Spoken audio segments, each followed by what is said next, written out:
The French Open's decision to secure Alex Eala a direct spot in the main draw of Roland Garros 2026 landed like a deliberate institutional statement, cutting through the early frustrations of her 2026 clay campaign and affirming that the broader tennis world could no longer dismiss or delay recognition of what she had already built. Coming shortly after straight-set exits in her first two clay court appearances of the season, a second-round loss to Jelena Ostapenko at the indoor clay edition of the Linz Open, following an opening victory over Julia Grabher, and a first-round defeat to Leylah Fernandez at the Stuttgart Porsche Tennis Grand Prix, the entry carried extra resonance. It wasn't a compensatory gesture for recent setbacks on the dirt. Instead, it represented the governing bodies acknowledging a deeper, more sustained momentum. A 20-year-old from Quezon City, Philippines, who had methodically forced her way into the upper echelons of women's tennis through a blend of explosive upsets, consistent progression, and an unyielding refusal to be confined by conventional timelines or expectations. This wasn't a casual wildcard tossed to a promising name. The organizers at Roland Garros had tracked her closely, weighing her overall body of work against the traditional metrics of ranking in prior Grand Slam performances. Eala had already debuted at the French Open in 2025, gaining valuable experience on the legendary red clay, and her return in 2026 as a more established contender signaled evolution. Her ranking had climbed dramatically in the preceding year, peaking as high as number 29 earlier in 2026 and settling around the top 50 by the time the clay swing began. She entered 2026 with a career-high year-end ranking from 2025 at number 50, backed by tangible achievements that no amount of skepticism could erase. The foundation of that rise traced back to one transformative week in Miami 2025. Entering as a relatively unknown wildcard ranked outside the top 100, the then 19-year-old delivered a sequence of results that stunned the sport: consecutive top 10 victories, including triumphs over Madison Keys and world number 2 Iga Swiatek, propelling her all the way to the semifinals of a WTA 1000 event. That run didn't just put her name on the global map, it shattered perceptions about what a player from a tennis-developing nation could achieve when given the platform. It marked her as the first Filipino to break into the top 100, the first to register multiple top 10 wins, and the catalyst for a career that accelerated with remarkable coherence. From there, the momentum carried forward without the typical regression that often follows breakout moments. She reached her maiden WTA Tour final on the grass of Eastbourne, showcasing adaptability across surfaces. She then claimed her first WTA 125 title in Guadalajara, overcoming Panna Udvardy in the final after a resilient comeback that highlighted her closing ability and mental toughness under pressure. These weren't isolated highlights. They formed a pattern of methodical improvement: ranking points earned through deep runs, top 10 scalps added to an ever-growing resume, and a game that evolved from promising to genuinely threatening. By early 2026, she had pushed her career-high ranking to number 29, with additional notable performances including a quarter-final appearance in Dubai and continued success in other events. She had become the first Filipino in the Open era to reach a tour-level final and to secure multiple victories over top 10 players and major champions. Prize money accumulated, visibility expanded, and the databases painted a clear picture of a player whose improvement curve defied standard developmental expectations for someone so young. Clay, however, has always presented its own uncompromising curriculum. The surface demands a specialized language sliding footwork that must be instinctive rather than learned on the fly, patience in rallies that stretch into double-digit or even 20-plus shot exchanges, heavy topspin that grips the dirt and produces unpredictable kicks, and defensive resilience that cannot be manufactured through sheer power alone. It slows the game, elevates the bounce, and turns flat, aggressive hard-court weapons into potential liabilities if not recalibrated with precision. Many young prospects enter their first extended clay campaigns with ambition tempered by vulnerability. Their movement feels tentative, their timing disrupted, and the best-of-3 format amplifies any momentary dip in concentration or physical conditioning.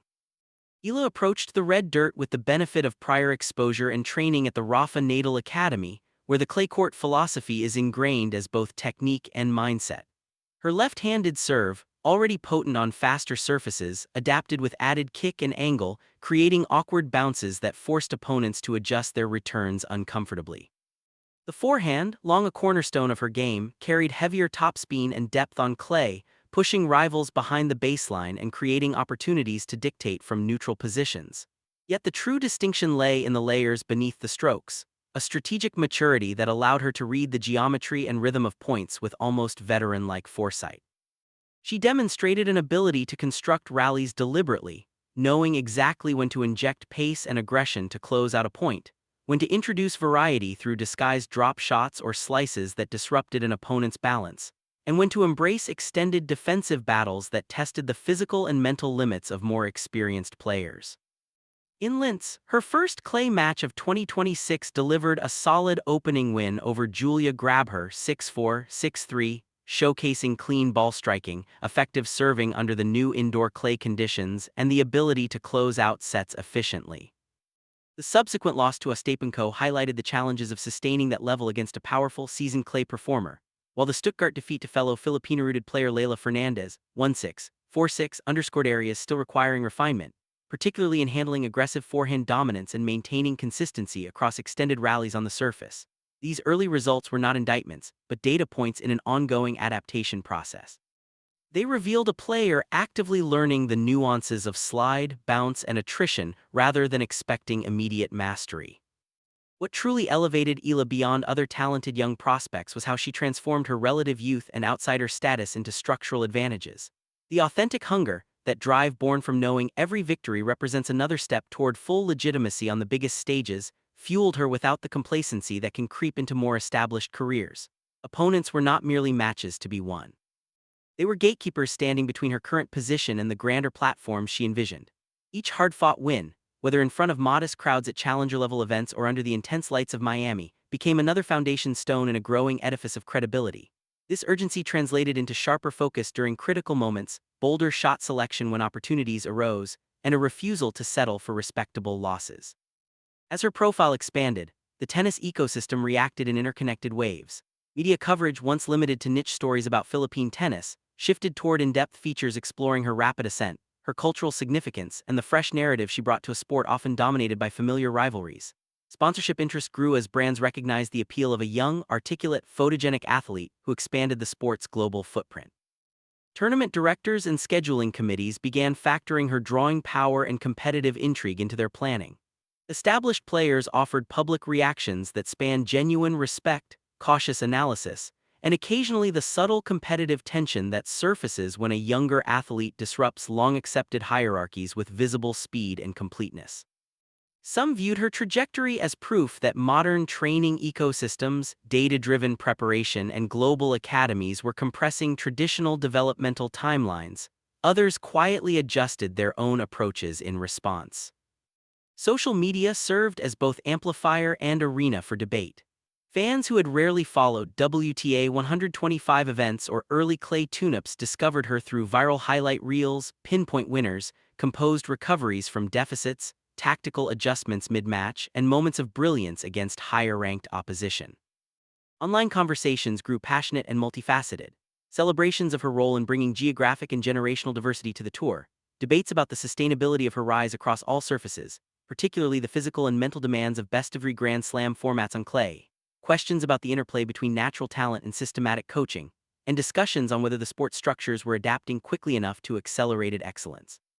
Critics and skeptics appeared alongside dedicated supporters, but the sheer volume and intensity of engagement confirmed her evolution from emerging prospect to a name that commanded attention and provoked strong opinions. The French Open's inclusion of Eala in the 2026 main draw extended beyond one player's entry or the specifics of her early clay results.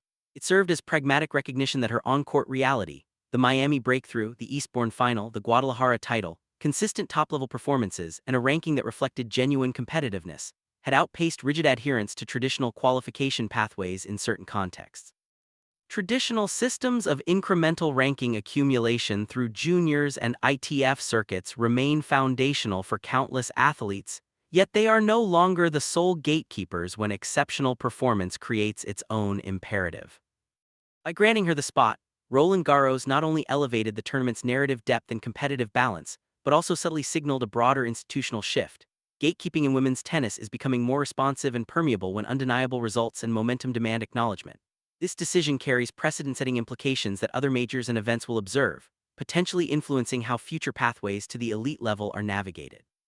In a larger sense, Alex Eala's ongoing journey and the formal validations it continues to attract illuminate profound transformations within the sport.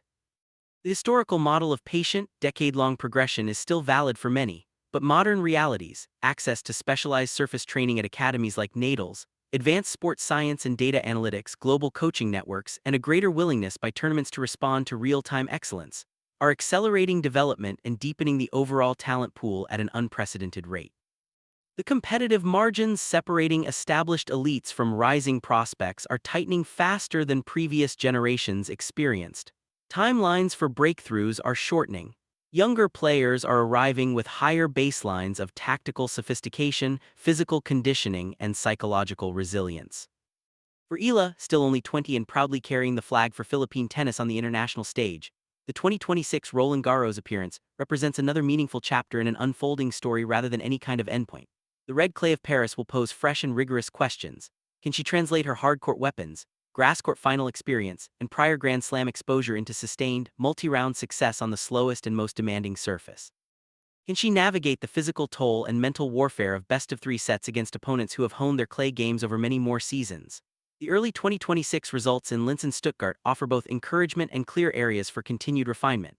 A first clay win demonstrating quality and fight, alongside losses that highlight the need for further adaptation in movement, rally tolerance, and countering specific styles. Yet the broader foundation she has constructed brick by brick through that landmark Miami wildcard run, subsequent deep runs and titles, steady ranking climbs, and now this latest institutional acknowledgement speaks volumes about more than personal ambition alone. It reflects a sport actively in transition, where barriers related to nationality, traditional entry requirements, perceived age limitations, or conventional developmental pathways are increasingly yielding to raw on-court execution, strategic intelligence, mental fortitude, and an internal vision of what is possible. Every precisely placed ground stroke, every resilient recovery from a losing set or tough loss, every tactical mid-match adjustment under pressure adds another layer to a narrative that has already moved well beyond the margins. The French Open's decision did not artificially create or accelerate Eala's moment. It simply formalized and publicized what her performances, her adaptability across surfaces, her capacity to learn from setbacks, and her accumulating body of work had already begun declaring with growing clarity, conviction, and volume. A new chapter in women's tennis is being written in real time. Players emerging from unexpected places, armed with unconventional speed of development and a complete game, are authoring its opening pages with authority. The storied red dirt of Roland Garros awaits with its characteristic bruising lessons, potential breakthroughs, and unforgiving tests of character. The spotlight will sharpen, the draws will present steeper challenges, expectations will continue to rise in tandem with her profile, and the physical and tactical demands of the clay will push her further in her evolution. But the evidence gathered so far from the humble courts where her journey began, through the lights and crowds of Miami, the grass of Eastbourne, the clay experiments of 2025 and 2026, and into this latest Grand Slam opportunity, strongly suggests she possesses not only the technical tools and competitive hunger, but also the adaptive intelligence, resilience, and long-term vision required to thrive at this level and beyond. The clay season stretches forward with additional tune-up events potentially ahead, full of opportunities for refinement and momentum building. With every match, every rally, and every hard-earned lesson, Alex Eala continues to expand the boundaries of what youthful excellence, cross-surface versatility, cultural representation, and breakthrough ambition can look like in the modern era of women's tennis. The red dirt of Paris stands ready, and she arrives not as a novelty or a wildcard afterthought, but as a legitimate contender prepared to engage with its challenges and contribute another compelling chapter to her rapidly unfolding legacy.